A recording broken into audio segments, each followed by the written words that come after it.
je m'appelle Henri Craire, je suis psychiatre. Mon champ de travail actuellement depuis quelques années, c'est la toxicomanie et l'addiction.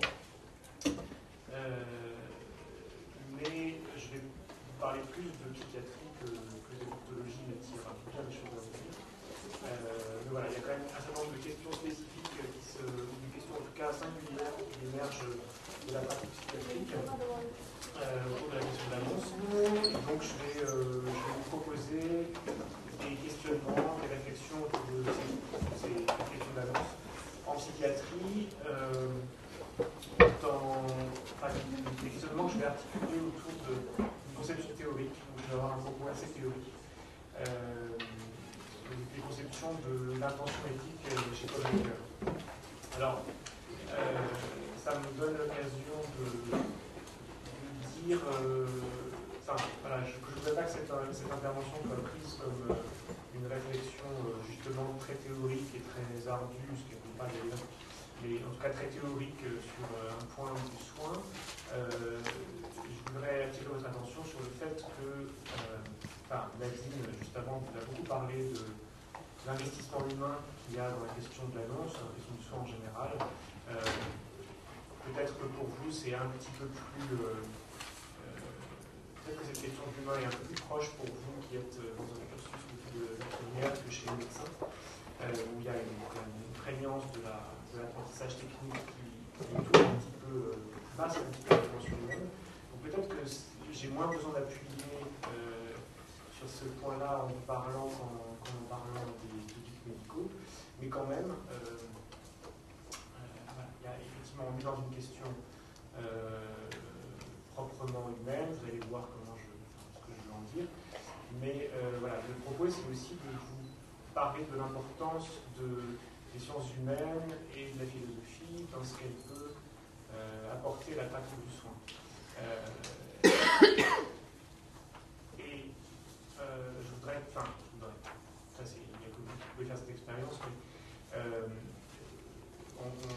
les soignants sont souvent un petit peu timides quant à leur rapport aux autres disciplines de savoir, ont souvent un peu peur de se lancer dans des lectures compliquées ou qu'a priori elles pensent compliquées. J'aimerais, s'il y arrive, que ce que je vais dire de l'intention éthique de Ricoeur vous montre que la philosophie n'est pas forcément comme moi en tout, mais qu'elle peut même aider beaucoup à trouver des positionnements dans des situations du soin qui vous mettront en grande difficulté personnelle. Donc, un petit mot sur la question de l'intention éthique chez Ricoeur.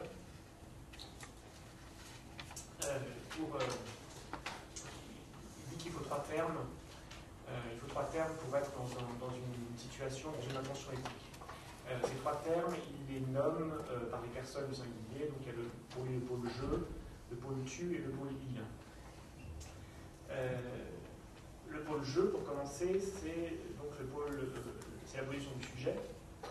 Et c'est le temps de l'affirmation de la liberté du sujet. C'est comment est-ce qu'on se constitue comme sujet, comment on quitte notre nécessité naturelle, comment on s'écarte de la nature pour affirmer une position de liberté. Alors, je ne vais pas m'étendre énormément sur la question, mais la question de l'affirmation de la liberté, excusez-moi.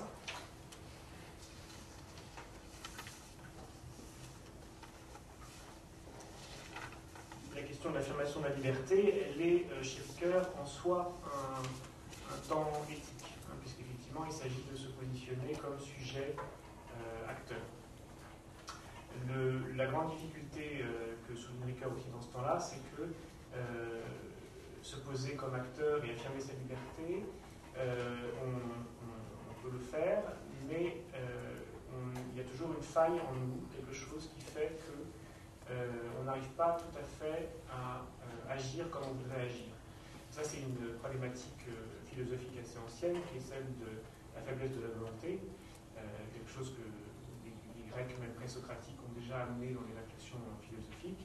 C'est qu'est-ce qui fait que, alors que je veux faire quelque chose, que j'ai un principe qui devrait conduire mon action vers un certain but, je vais choisir autre chose. Et ça, c'est une espèce de faiblesse, de faille interne à l'essence humaine que Ricoeur souligne et qui détermine un certain nombre de choses et la nécessité, notamment, qu'il y ait d'autres personnes autour de nous. C'est comme ça qu'il amène à la question du pôle tu. Donc, l'arrivée du pôle tu, c'est donc la rencontre avec l'autre. Et ça, chez Ricoeur, mais chez d'autres philosophes, évidemment, on peut penser à Levinas, qui s'est beaucoup penché sur la question. Le temps de la rencontre de l'autre, c'est véritablement le temps de l'entrée dans l'éthique. Je disais qu'il y avait un premier temps qui était celui de l'affirmation de la liberté, qui est un temps éthique. Le deuxième, celui qui quand même fonde l'éthique de la relation, c'est la rencontre avec l'autre. Alors la rencontre avec l'autre, je développerai quel lien je fais avec la question de la psychiatrie, mais ce que dit Ricoeur, qui est important, c'est que il y a quand même il y a quelque chose d'absurde à la rencontre de l'autre. Reconnaître chez l'autre un autre sujet a quelque chose de très perturbant. Voilà. Ça vous paraît peut-être étonnant, enfin, vous dites que vous êtes tout le temps en relation avec les gens, c'est pas compliqué de reconnaître son voisin, de parler. Alors certes, mais le reconnaître comme quelqu'un qui a une subjectivité propre, indépendante de la nôtre, ça c'est extrêmement compliqué. Alors, il dit une autre chose importante, qui prendra son sens tout à l'heure aussi, qui traduit par cette phrase-là, il dit je dois comprendre ce que je veux dire pour savoir que l'autre est je pour lui-même. Alors, en décryptant un peu la phrase, c'est explicite, je dois comprendre, je dois connaître ma propre subjectivité, je dois connaître qui je suis, mon individualité, pour pouvoir éventuellement réussir à percevoir l'individualité chez l'autre. Et encore une fois, c'est quelque chose qui est extrêmement ardu, beaucoup plus qu'il n'y paraît. C'est le sens de l'injonction connais-toi toi-même que les Grecs qui étaient au fronton de Delphes, que les philosophes grecs, ou en tout cas les pédagogues grecs martelaient à leurs pupilles, à leurs élèves. Et puis c'est aussi la source de positionnement clinique, pour le coup, en psychiatrie notamment, en psychanalyse notamment. Vous savez que s'engager dans un processus de soins psychanalytiques impose au psychanalyste qu'il ait fait une analyse personnelle. Donc ça s'appuie sur cette idée que pour pouvoir percevoir l'altérité de l'autre, il faut pouvoir se connaître soi-même. Enfin, le troisième terme chez Ricoeur, c'est le pôle il, la troisième personne du singulier. Et chez Ricoeur, cette troisième personne, c'est la morale. Le pôle il, c'est le siège de la morale. Ça, c'est une définition ricoeurienne de la morale. Pour Ricoeur, la morale, c'est la communauté et ce qui la fonde, c'est-à-dire la culture, l'histoire, les règles juridiques, la morale. La morale, c'est ça, c'est ce corpus de bagages qu'on a et qui constitue l'environnement dans lequel on est quand on rencontre l'autre. Voilà. Donc, je vous le répète encore, il y a ces trois personnes qui sont indispensables pour pouvoir être dans une situation éthique. C'est soi-même comme sujet, l'autre qu'on reconnaît comme autre, et le tiers qui est représenté par notre environnement symbolique et physique. Alors,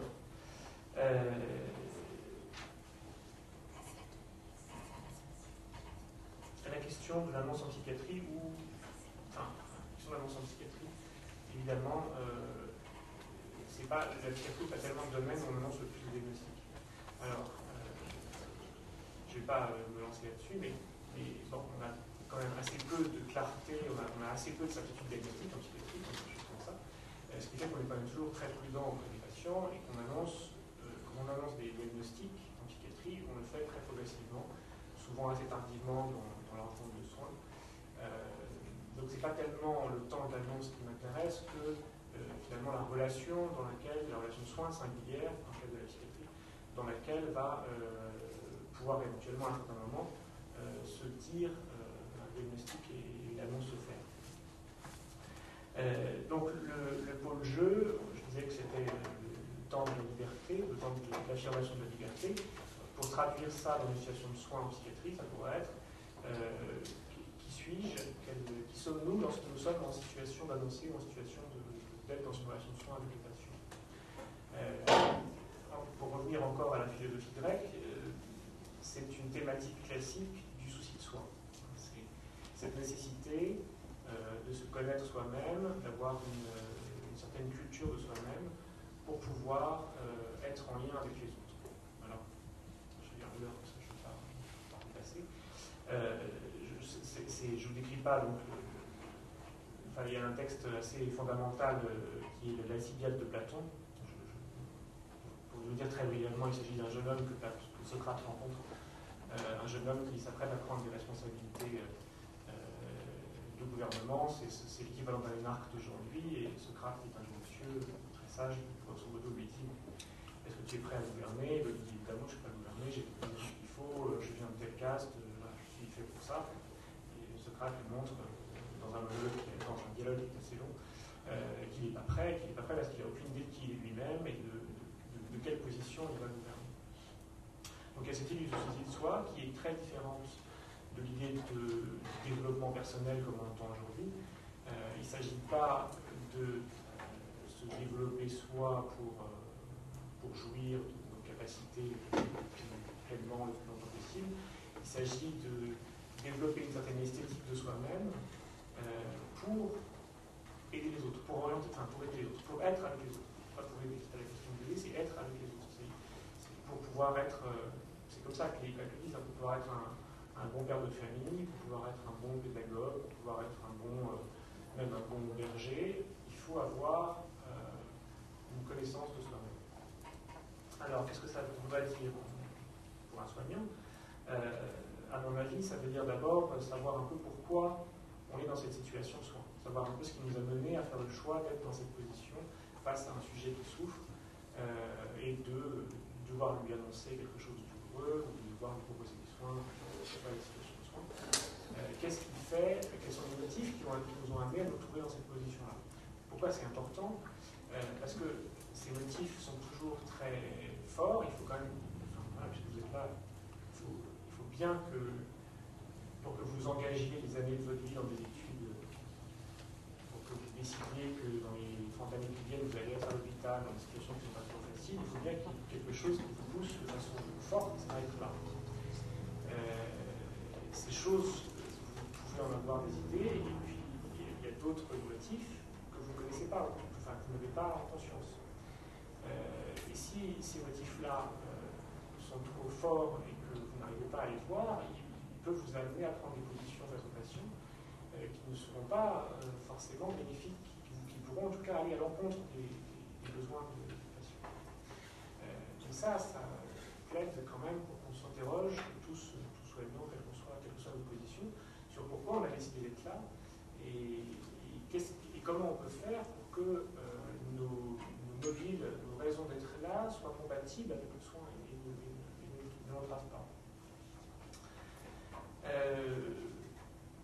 Cette question du souci de soi, ça doit aussi nous amener, dans la ligne de ce que je viens de dire, à réfléchir à ce qu'a fait de nous notre formation de soignant. Une formation, c'est un terme assez explicite, une formation forme, donc ça veut dire qu'elle plie aussi, ça veut dire qu'elle donne des contours à une identité professionnelle qui va être la vôtre, une identité professionnelle qui va être très pratique pour travailler, parce qu'elle vous fournit clé en main des techniques pour soigner évidemment, mais aussi des techniques pour vous protéger de choses douloureuses que vous avez à rencontrer.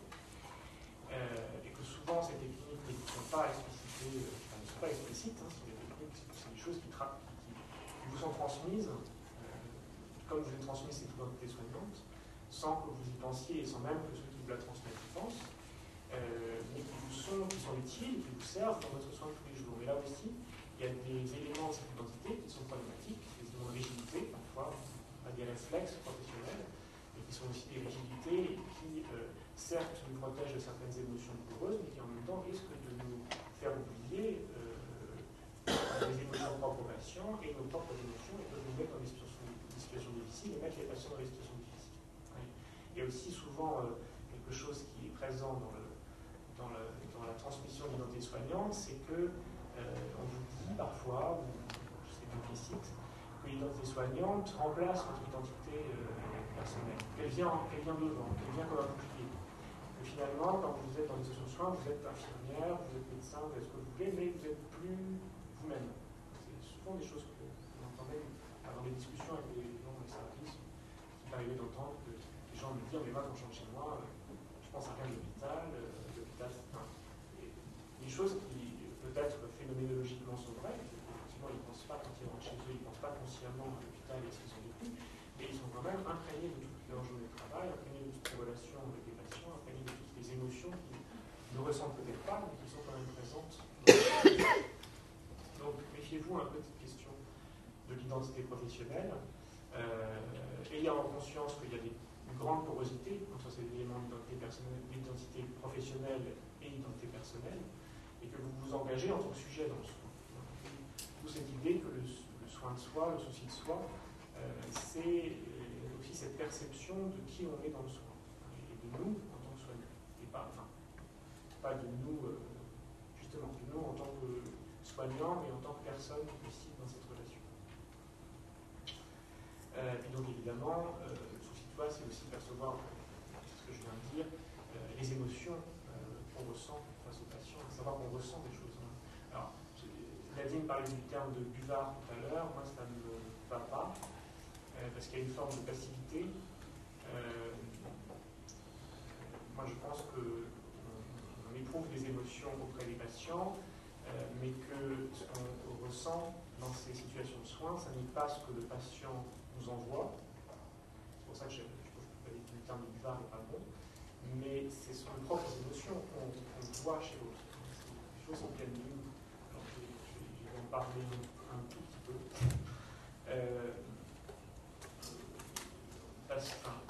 Justement, autour de la question de la folie. J'utilise le terme de folie. Je suis psychiatre, mais pour le coup, je ne veux pas utiliser un terme technique. J'utilise le terme de folie parce que c'est quand même ça qui est en jeu, et notamment dans le moment de l'annonce. Quand on parle, en tout cas, parce que l'annonce, ça ne me semble pas très approprié en psychiatrie, mais en tout cas, quand on parle avec les patients, les familles, de leurs expériences, de leur souffrance, ce qui est en jeu, c'est quand même toujours la folie. Ce que les patients ont en tête, parce qu'à la fois c'est une représentation sociale très forte, mais aussi parce que c'est une représentation interne, intime très forte. Quand vous demandez à un patient psychotique, schizophrène, quelle est son expérience, il vous dira qu'il est dans de la folie. Enfin, il parlera de schizophrénie, mais ce qui le touche, ce qui le bouleverse, ce qui questionne, c'est la question de la folie. Alors, pour parler donc de la question de la folie,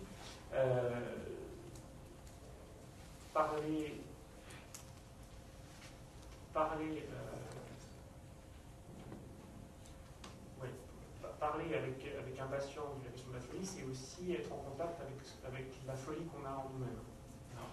Ça, c'est quelque chose qui vient de la psychanalyse, c'est quelque chose que Freud a introduit et qu'on a toujours du mal à lui pardonner aujourd'hui, c'est l'idée de la conscience. L'idée qu'on a en nous une partie de nous-mêmes, une partie de notre vie la plus intime, nous échappe. En nous, un continent qui est inconnu, un océan de monstres marins. En nous, quelque chose qui est invisible, qui est très difficile à percevoir, et qui est, quand on la fleur, qui est étrange, qui est inquiétant. C'est inquiétant parce que justement, on ne maîtrise pas. Il y a une auteure qui s'appelle Julia Kristeva qui a écrit un livre là-dessus, qui est passionnant, qu'elle a nommé étranger à soi-même. Effectivement, il y a cette idée qu'il y a une étrangeté en soi-même. Quand on parle, quand on est dans un entretien psychiatrique, quand on est en train de rechercher des éléments techniques, de proposer un diagnostic en psychiatrie, on est en contact avec les propres éléments de folie qu'on a en nous-mêmes. C'est pas d'une part, il n'y a pas une qualité radicale, justement. La folie, on l'a éprouvée tous à un certain moment, quand on était tout petit, quand on était tout bébé, on a des expériences de folie propre, d'hallucination. C'est des choses qui sont en nous, des chose qui réémerge chez les patients psychotiques, mais que nous, on connaît aussi. Ça, c'est une expérience personnelle. Je me souviens quand j'étais un jeune interne en psychiatrie, les premiers. Alors en plus, il y a la question de l'âge. J'avais 23-24 ans, c'est l'âge où on diagnostique beaucoup de troubles schizophréniques. Donc je me retrouve dans les services avec des jeunes hommes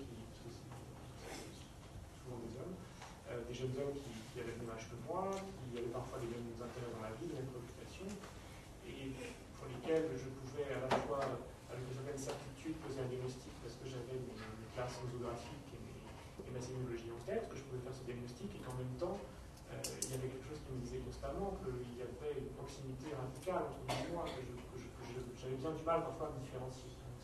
C'est cette expérience-là dont je veux parler, de la proximité qu'on a dans le soin avec la part pathologique qu'on a en nous-mêmes. Là, je parle de psychiatrie, mais évidemment, quand on parle de pathologie, enfin quand on parle de maladies mortelles, incurables à court terme, la question de la mortalité, la question de la mort, la question du rapport à la mort et à la souffrance qu'on a en nous-mêmes est en jeu.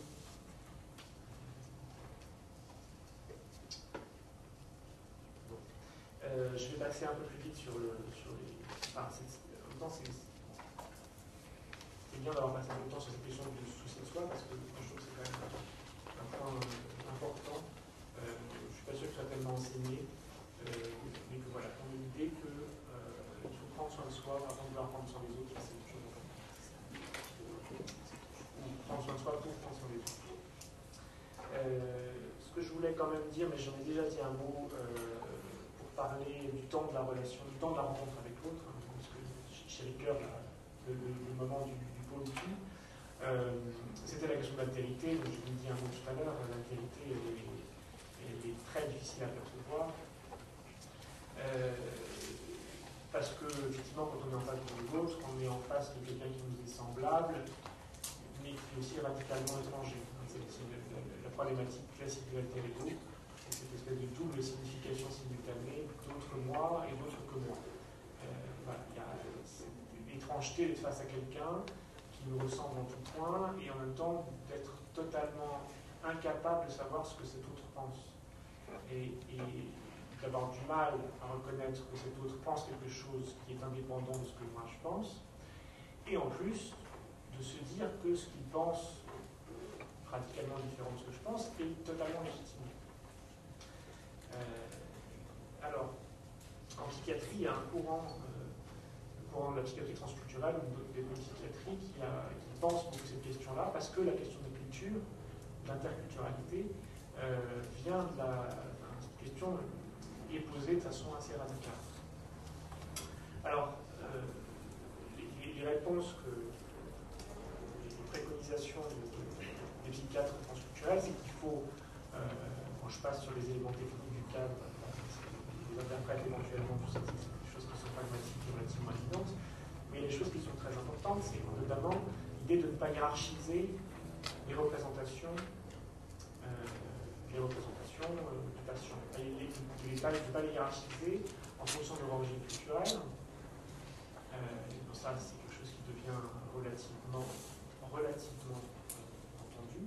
C'est-à-dire que notamment les représentations de la médecine chinoise, par exemple, du corps chez les Chinois ou chez les Indiens, voilà, il y a des choses qui sont, des discours qui sont apportés sur les explications éthiologiques qui sont apportées.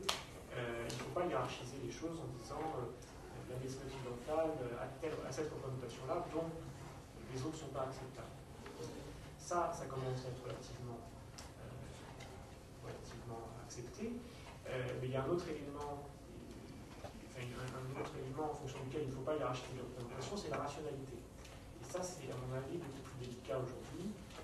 Autant on peut accepter d'entendre des représentations culturelles différentes, autant entendre des représentations surnaturelles, métaphysiques, pour les médecins en tout cas, c'est très compliqué.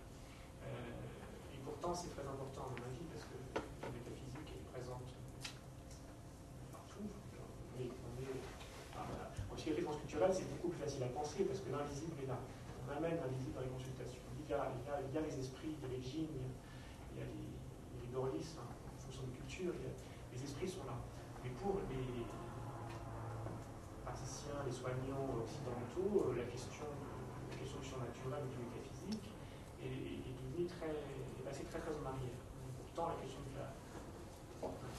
de l'irrationnel en physique devrait être un peu plus pensée, à mon avis, et en tout cas entendue.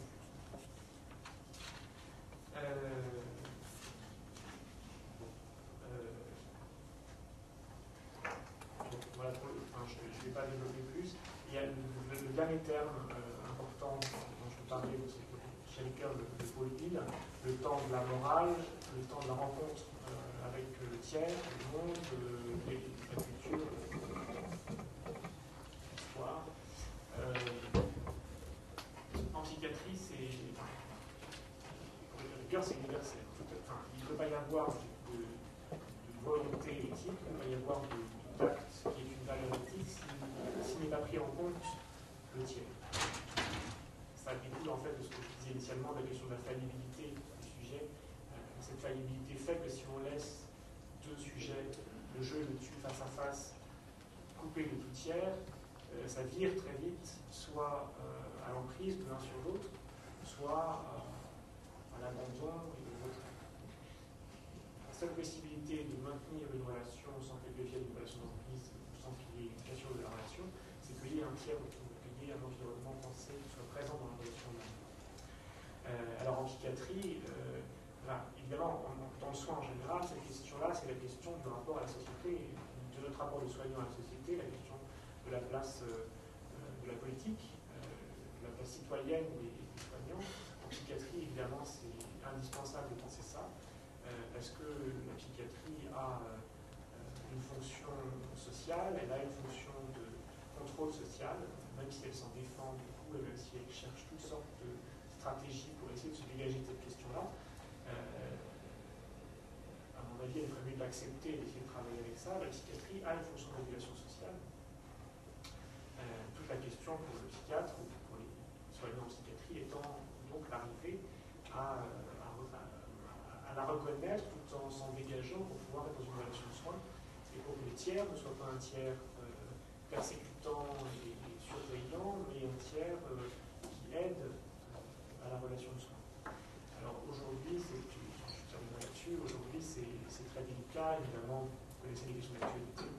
Les nouvelles lois qui agissent le soin psychiatrique sont de plus en plus contraignantes, de plus en plus sécuritaires, de moins en moins respectueuses des libertés individuelles, soit dit en passant, et des patients et des soignants. Voilà, je terminerai là-dessus sur un appel à la conscience politique et à la conscience citoyenne des soignants. Vous n'êtes pas soignant seulement face aux patients, vous êtes soignant face aux patients dans un monde, dans une société que vous